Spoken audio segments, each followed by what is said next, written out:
金球奖嘅内地报道，向下来看到，客家歌手汪振轩系推动实讲嘅客人，佢对高中开始就教尖我咧。22年来都唔是听过，5年之前佢开始落选做客家音乐嘅创作，去年发行嘅专辑《散步》，唔但chẳng係得到嚟客家會展會嘅重視，禮拜係拿日本嘅金球獎，地方嘅鄉親唔但chẳng會佢非常歡喜，咪希望講佢做啲技術嘅為大部客來發生。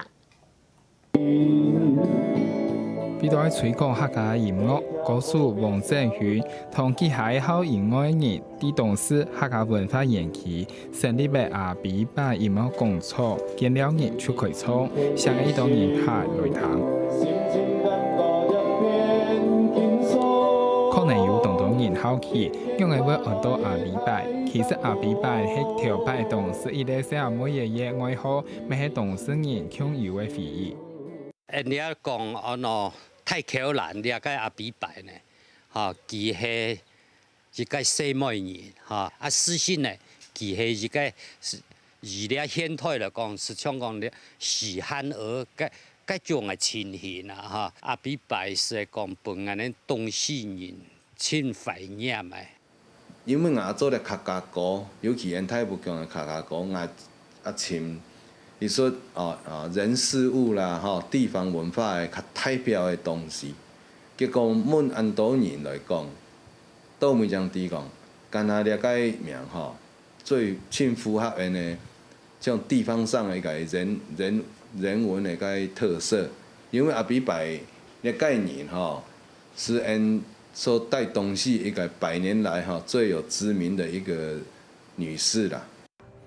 教音樂22年嘅王振宇，本來係一個喺秀場表演嘅歌手。5年前開始創作客家歌嘅，條一張專輯出櫃嘅音樂，其中一條《跳那顯現》係電視劇嘅主題曲。聽呢張專輯散步，其中隔壁嘅阿婆未得到客委會台灣原創流行音樂大獎，也不幸因為金曲獎最佳客語專輯同最佳客家歌手。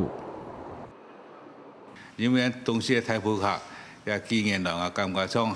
很沒落，但希望佢對呢個東西發展落，以後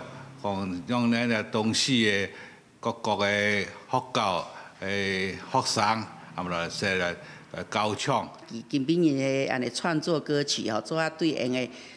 地方上嘅文化啊，過來深耕，過來發揚出去哦，安尼是係太不客家人嘅講樣。我有個想法是講是迄咩用借東來，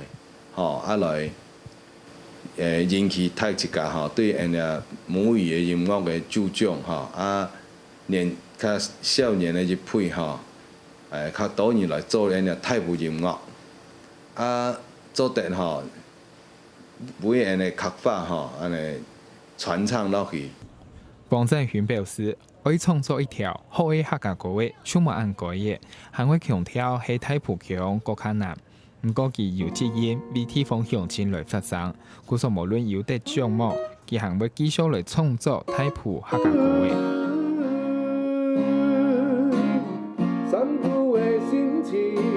客家新聞李新龍推送報道。